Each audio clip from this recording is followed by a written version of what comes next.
Alright. So, ang topic po natin for tonight is about unlocking the power of prayer. At ito po ay patungkol sa kung saan, paano po natin malalaman. The idea is this, that a powerful prayer will transform our relationship with God and impacts every aspect of our lives. Kaya nga po kasi I would like to share with you, alam ko po na napakinggan nyo na itong, before we go, napakinggan nyo na po itong message, na story na to tungkol dun sa mountain moving. Na-share ko na po ito sa inyo. And I would like to share it again to you. How significant yung prayer po. Faith and prayer at that time. So sabi po ganon, an inspirational story of mountain moving faith. Siguro po maalala nyo kung paano, ano yung mensahe. A small congregation in the foothill of Great Smoky Mountains built a new sanctuary on the land that has been lovingly willed to them by a church member. 10 days before the scheduled dedication service, the local building inspector delivered troubling news to the pastor. The parking lot was too small for a building of that size. Kung malaki po talaga yung building ng church, pero maliit yung parking lot.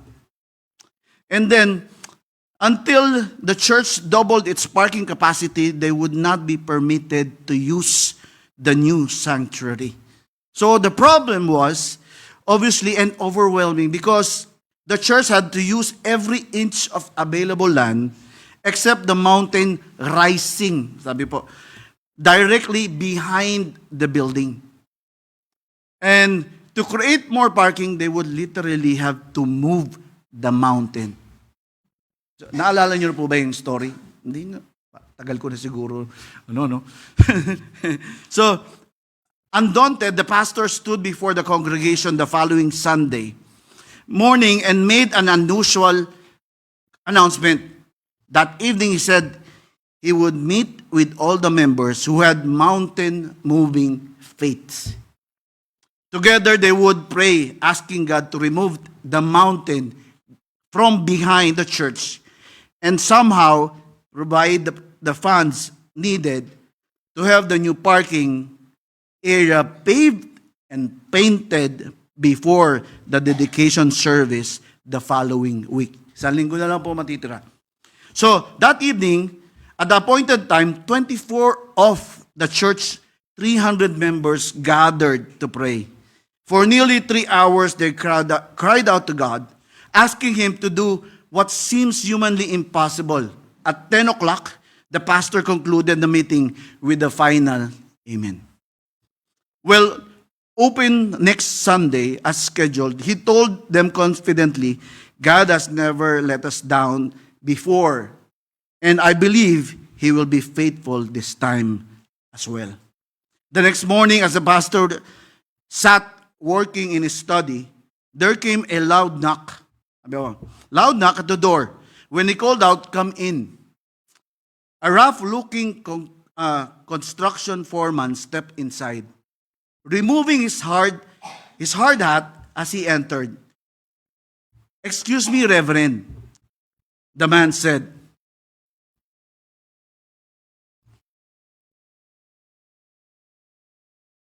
The man said, "I am an Acme Construction over in the next county. We're building a large shopping mall. We were in desperate need of fill dirt." Alam niyo ba, di ba, yung panambak. "I was wondering, would you be willing to sell as a portion of the mountain behind your church?" The pastor listened in stunned silence as the foreman continued.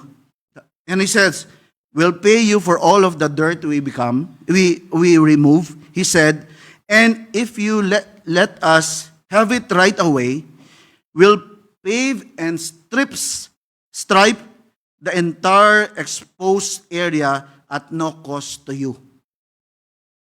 We can't move forward on our project until the dirt is removed and allowed to settle." The little church held its dedication service the very next Sunday, just as planned. And interestingly enough, there were far more members with mountain moving faith in attendance that day, and there had been a week before. So nakuha niyo po yung story, no? Hindi niyo naalala kung kailan ko na ikwento. Sa sobrang tagal na po eh. Pero we can see that by the faith of those people that are continually praying and giving their lives, at that time, we were able to construct and remove a mountain. And even the payment for the pavement and even the striping of the parking lot has been covered by God at that time. So, the question for us is, if you could unlock a power source what if you could unlock a power source that could transform your life? Question po sa bawat isa. What if you could unlock the power source that could transform your life? So remember, sabi po, how important the powerful prayer is. Sabi ni Billy Graham, sabi pong ganon, in the morning, prayer is the key that opens us the treasures of God's mercies and blessing. In the evening, it is the key that shuts up under His protection and safeguard. That's how important and how beneficial for us to pray every day, and even putting ourselves in the presence of God as early in the morning. So, kung titingnan po natin, as you remember, the persistent widow in Luke chapter 18, verse 1 to 8. Alala nyo naman po yung story no? How the widows continually praying and praying until the judge na ano na po siya kulitan no? Nakulitan. So sobrang kulit niya, napaamin niya na yung napaano niya doon yung the widow, persistent widow was able to get what she wanted, the answer. So yun po yung ganun din po katulad doon sa nakita nating story. How powerful a prayer is if we were able to unlock the power source, and this is our Lord Jesus Christ and even our Father in heaven. So, how can we able to unlock those? I would like to share with you a few points para po nyon. So, first point is, we have to understand the power of prayer. So, prayer is not just a ritual. Alam mo po natin, di ba? So, it's our lifeline to God, unlocking divine power. We're not like the pagans. Sabi po in Matthew chapter 6, verse 7. When you pray, don't babble on and on as the Gentiles do. They think their prayers are answered merely by repeating their words again and again. Wag daw po tayong paulit-ulit sa ating pananalangin. Hindi, alam naman po natin, di ba, pag kayo nung time na pumupunta tayo doon sa confession, di ba? Ano sasabihin sa'yo? 10 ganito, 5 ganyan, ba? So, paulit-ulit, wala na pong hindi naman talaga nasa puso, kumbaga, makikita po natin. But, you know that it is what the Lord wants us to be just like in Jeremiah chapter 30. Why is it James? Oh, sorry. I think wala po na ilagay ko. Yung Jeremiah chapter 33 verse 1 to 3. So remember, sabi po ngayon, while Jeremiah was still confined in the courtyard of the guard, the Lord gave him this second command. Second message. This is what the Lord says. The Lord who made the earth, who formed and established it, whose name is the Lord, ask me, and I will tell you remarkable secrets you do not know about things to come. Diba? Marami po tayo, when we are trying to pray, we want to understand what is happening and what the Lord wants us to see and hear. Kaya nga po, but before we can do that and know those things, we have to be able to emphasize how effective it is for us if we are walking along with the Lord. Kaya nga po sabing ganon, in Ephesians chapter 6 and James, chapter 5 verse 16, he says, confess your sin to each other and pray for each others so that you may be healed. The earnest prayer of a righteous person has great power and produces wonderful results. Di ba? Minsan po, ang prayer po natin is being hindered when we have unconfessed and repented of our sins. So paano natin ma-unlock yung power? How we will know and understand the power of prayer if we ourselves is already cutting the ties with the Lord because of our sins. Kaya nga po, kailangan po natin, we have to emphasize that we ourselves should always look into our hearts muna bago tayo lumapit sa ating Panginoon. Confess whatever hinders us to continually be in the presence of God. Di ba po? Kaya nga, in order for us to do that, we have to evaluate ourselves on our prayer habits. And in order for us to be able to tap the full potential of having the power source available to us. That's why, are we going to do that? In Ephesians chapter 6, verse 18, it says, pray in the Spirit at all times and on every occasion. Stay alert and be persistent in your prayers for all believers everywhere. We have to be able to be alert and persistent in prayer. Kasi po, we know, we are here on earth na still in this flesh. Marami pong temptation. We sometimes do things unwillingly or willingly na mga kasalanan na kailangan po natin i-confess sa ating Panginoon and ask for repentance. And that is for us to be able to do that. Kailangan po natin na meron tayong habit to ask for forgiveness first before we continually pray. And even every day, sabi nga natin, a Christian or a believer is always having a repentant heart every day. Kasi hindi naman po natin alam, mamaya may nasabi tayo, nakasakit na po pala tayo, di ba? May mga bagay na may inutos ang ating Panginoon, hindi natin ginawa. So dapat, hingi tayong patawad sa ating Panginoon. Kasi po, meron doon tinatawag yung transgression and iniquity aside from sin. Mga bagay na kung saan hindi nagiging kalugod-lugod sa ating Panginoon. Siguro may kilala po tayo. Wala dito si Brother Tony, no? Siguro ang ating Brother Ray, nung kinakausap na si Brother Tony, pinapipray pala niya lagi ito. So ngayon, naging kasama natin. Ganon din po, di ba? So we will ask the Holy Spirit or the power of our Lord to be able to help people to come close to Him, to know Him. Kaya nga po, we have to really unlock it by continually and persistently praying for those people that need the Lord.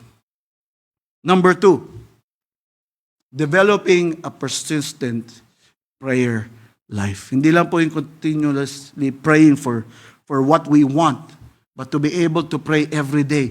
Kahit nung halimbawa, sabihin po natin, magdadrive lang tayo papunta sa opisina, di ba po? Pagkagising pa lang, di ba? Kailangan tayo nananalangin. So, consistency in prayer is a key to spiritual growth and strength. Like in Romans chapter 12, verse 12, it says, rejoice in our confident hope. Be patient in trouble and keep on praying. Kailangan po tayo patuloy na mananalangin sa ating Panginoon dahil alam naman po natin ang hirap mabuhay ng isang Kristiyano. Yung tunay, kasi mamaya po, di ba, meron po tinatawag tayong Kristiyano sa nguso, hindi sa puso. So, kailangan po maging, persistent tayo sa ating prayer. Kasi, sabi nga, we are a person, a Christian, a believer, that is going in a process of transformation. Dahil katulad ko po, minsan nawawala yung patience. Medyo, alam mo po, di ba? So, kailangan yung yung fruit of the Spirit is being imparted to us and being strengthened to us by the Holy Spirit. Kaya kailangan tayong patuloy na manalangin dahil marami pong problema.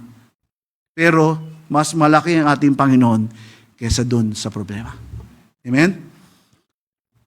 So, we have to encourage each and everyone to be praying for, not only for ourselves, but also for everyone. Kasi sabi po sa Thessalonians, 1 Thessalonians 5:16-18 says, always be joyful, never stop praying.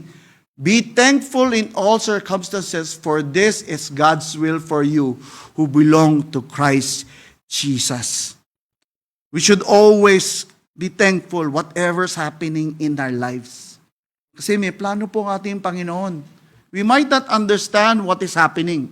We might not understand why things goes in our way, but why we know that the Lord is always with us and He is always looking after for the good welfare of each and every one.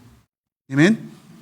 Kasi maaari po na, bakit nangyari ito sa buhay ko? Kahit anong gawin mo sa isip mo, hindi mo maintindihan eh. Yung nakakaalam ng buhay mo, ang kailangan mong tanungin para malaman mo ang sagot sa mga pangyayari sa buhay mo. So, the question now for us is, in order for us to have this developing a persistent prayer life is there any distractions that eliminates us to enhance our prayer focus? Meron po ba? Minsan sa sobrang pagmamadali, di ba? Minsan gano'n eh. Sa sobrang pagmamadali, ay malilita ako. Kailangan, umalis na kagad, di na nag-pray. O kaya sabihin po natin, sa sobrang hirap or emergency yung pangyayari na kailangan mo magdesisyon, nakalimutan mo manalangin muna. Kundi, nagdesisyon ka kagad. So, kaya nga po, we have to devote ourselves to prayer with an alert mind and with a thankful heart. So just like Daniel chapter 6 verse 10, remember po, sabi pong ganon, we have to set aside a prayer time for us. Kaya nga po naging specific tayo dapat sa ating pagmananalangin. Sabi ni Daniel, sa Daniel chapter 6 verse 10, but when Daniel learned that the law has been signed, he went home and knelt down as usual. Di ba? Hindi po yung by that time only, but as usual. Yung parang minsan habit na po di ba? Yung good habit, hindi bad habit. Good habit, na kung saan, unusual in his upstairs room, with its window open towards Jerusalem, he prayed 3 times a day, just he had always done, giving thanks to his God. Regardless of the circumstances, we should always pray for God. And that is why we have to be, sabi nga natin kanina, kung meron man distraction, sabi yun, we continually devote ourselves in prayer with an alert mind and a thankful heart. To know what the Lord wants us, and for us to know how we can talk to God by continually praying for Him. Third point po, praying with faith and expectation. So, faith-filled prayers, just like the story that I've told you a while ago, di ba po? Reflects our trust and in the power of God and the willingness to act. Yun yung inaano na ating Panginoon, katulad kang ina po, the willingness for them to be able to trust God is, sabi ng pastor, meron tayong prayer mamaya, prayer gathering para at least for this situation that we have. And what did they do? That's the act in which we are willing to do in order for us to be able to see how the Lord will work on our lives. Katulad sa nangyari sa kanila. That's why in Mark chapter 11 verse 23 and 24 says, I tell you the truth, you can say to this mountain, may you be lifted up and thrown into the sea, and it will happen. But you must really believe it will happen, and have no doubt in your heart. I tell you, you can pray for anything. And if you believe that, you will receive it. It will be yours. Kailangan when we pray, We have faith, and we know that God will work on it, regardless of the answer of the Lord. Kailangan po, di ba? Parang yung sinabi ni Mary. Ano sabi ni Mary? Nung sinabihan siya ng angel, ano sabi niya? Be it unto me according to your word. Sabi niya, according to your promises, I will stand secure. That's why we have to approach and we have to present our request to God with thanksgiving. Trust in His peace, especially when we are in trouble. That's why in Philippians chapter 4, verse 6 to 7, the Lord says, don't worry about anything. Instead, pray about everything. Tell God what you need and thank Him for all He has done. Then you will experience God's peace and exceeds anything we can understand. His peace will guard your heart and minds as you live in Christ Jesus. Napakaganda po, no? That we should always be praying with faith and expectation that He will do what He purposely wants us to be able to walk according to His will. So how can we approach God with boldness and thanksgiving and believing He will answer? He says in Hebrews chapter 4, verse 16, so let us come boldly to the throne of our gracious God. There we will receive His mercy and we will find grace to help us when we needed it most. Sabi po, di ba? Hindi naman po tayo bibigyan ng problema, suliranin ng ating Panginoon na hindi natin makakayanan. Pero kailangan po ang ating Panginoon para lalo natin siya makayanan. Amen? As you remember the story of Hannah, remember po si Hannah, no? In 1 Samuel, she was barren at that time, di ba? But he was continually praying, persistently praying, and even tell the Lord, so I will give this child to you. Di ba? Sabi niya, sa ating Panginoon, and He will be with you by the time. Kaya nga sa nangyari noon? As he's praying, he's faithfully praying to the Lord and expecting that He will answer his prayer. Ganun po dapat tayo. Pag tayo manalangin, alam po natin may sagot ng ating Panginoon. Kailangan din po natin malaman at lagi po natin panalangin. Whatever the answer of the Lord, He will give us this wisdom to understand it. Ha? Tama po yun? So, we have to pray with faith and expect the Lord will work in it. Point number 4 is we have to have the secret place of prayer. Alam niyo ba yun, the story, yung movie, War Room? Di ba? Meron yan. Naalala niyo yan? Hindi niyo pa napapanood. Yung War Room po na kung saan meron yung isang matanda, no? Meron matandang babae, nagulat siya, may lumapit sa kanya. Sabi niya, pinakita niya yung room, punong-puno ng, ang tawag doon? Yung prayer cards, no? Prayer, request, or lahat pinapray na, nandun nakita, ang dami. Do we have something like that in our house?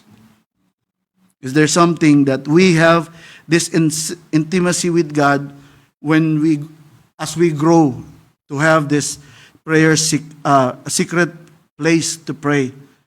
Remember the Lord Jesus Christ in naging back si Mark. Nadoble pala. Well,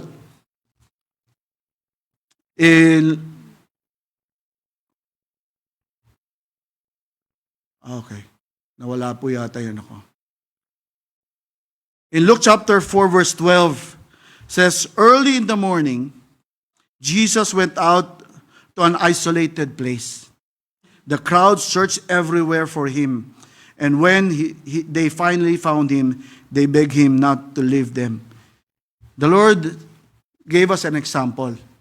Na sabing ganon, early in the morning, He went out on an isolated place para for him to be able to commune with the Lord. This is something that we would always wanted to have a prayer. Alam niyo po, doon sa Pilipinas, meron kami pinupuntahan before we went here, noong 2011, nagpunta po kami sa Prayer Mountain. The Touch of Glory Prayer Mountain sa Antipolo ba yun? Tanay, Rizal. So, meron doon yung prayer room. Makita niyo, mga daming prayer room po doon na kung saan after we had a fellowship or devotion yun sa mga cell group namin, pero kami po nung time na yun, after we talked, we went to the prayer room. Tapos isa po kami nanalangin in order for us to know what's the will of our Lord Jesus Christ. So that's why there's an importance of private and personal communion with God. You know, I don't know if in Matthew chapter 6, verse 6, sabi dito po, but when you pray, go away by yourself, shut the door behind you, and pray to your Father in private. Then your Father, who sees everything, will reward you. Kumbaga, kailangan sabi po, di ba? Pumunta tayo sa isang when you pray, go away for yourselves, shut the door behind you and pray to your Father in private. Then your Father, who sees everything, will reward you. So, kailangan po meron tayong private place for us to be able to commune with God. Not only, siguro, wag naman po yung minsan, mahirap ang talagang private place na lang po natin yung CR no? So, yun yung nagiging private place kasi wala naman tayo iba pang pwedeng na tayo lang. Pero you can also always do or even go in a corner in order for you to be able, without any distraction. Siguro kung malapit yung sa TV, patayin po natin TV. Kung meron pang kahit anong ingay, ipapatayin po natin in order for us to be able to have this silent time for the Lord. Para tayo po ay mananalangin. So, katulad po ng sinabi ng ating Panginoon in Luke chapter 5 verse 16, sabi niya ganon, but Jesus often withdrew to the wilderness for prayer. We have to have a time, a specific time, and dedicate a place or even dedicate an hour for us to be able to pray for the Lord, commune with Him, and even ask for His guidance and plans. Amen? So, just like po, sabi ni C.S. Lewis, sabi niya ganon, the body ought to pray as well as the soul. Body and souls are both better for it. Kasi yung kumbaga parang hindi po natin hihiwalay yung ating katawan pag tayo'y nananalangin. Kasi kailangan we are in one with the Spirit in order for us to know and be strengthened every time that we pray. Kasi nga po, pag halimbawang may distraction, minsan, yung natin di ba, nawawala tayo sa pananalangin natin Imbis na nakafocus tayo sa ating Panginoon, mamaya may maririnig ka or even, may nakalimutan ako, naglalaba yata ako, umiikot pa yun, di ba? So, kailangan yung dalawa, yung body natin or even things that are happening in our lives, kailangan po i-shut down natin and focus on praying with God. In conclusion po, we can see that in order for us to unlock the power of prayer, we have to understand the power of prayer. We have to develop a persistent prayer life, praying with faith and expectation, and the secret place of prayer we should always have. Sabi po in 1 John chapter 5, verse 14 and 15, it says, and we are confident that He hears us whenever we ask for anything that pleases Him. And since we know He hears us when we make our requests, we also know that He will give us what we ask for. And I would like to end this with a quotation from Soren guard. It says, prayer does not change God, but it changes Him who prays. Hindi po yung, when we pray, we're not praying for change of the situation or even the circumstances. It's just changing our lives in order to be able to trust in the Lord. So, as a challenge or even a call for us, why not have a 20-day prayer challenge for us? Meron po yan sa mga U-Bible app. Marami po yan. Na pwede po natin magamit in order for us to be able to have this continual prayer in order for us to unlock the power of prayer. Tayo pong lahat ay tumayo. Tayo po yung manalangin.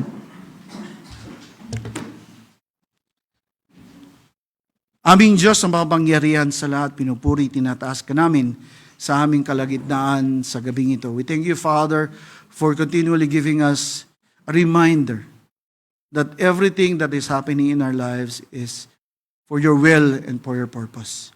Dalangin po namin, Panginoon, na nawa makita namin kung gaano kahalaga ang pananalangin sa buhay ng isang Kristiyano. At kung saan, O Lord, that we have to understand that we also have to prepare ourselves in order for us to be able to unlock the power of prayer, and that is continually being with you, focusing with you, and understanding all your plans and purpose for each and every one of us. We thank you, Father, for this time, and we give you back all glory and honor. This we pray in the mighty name of our Lord Jesus Christ. Amen and amen.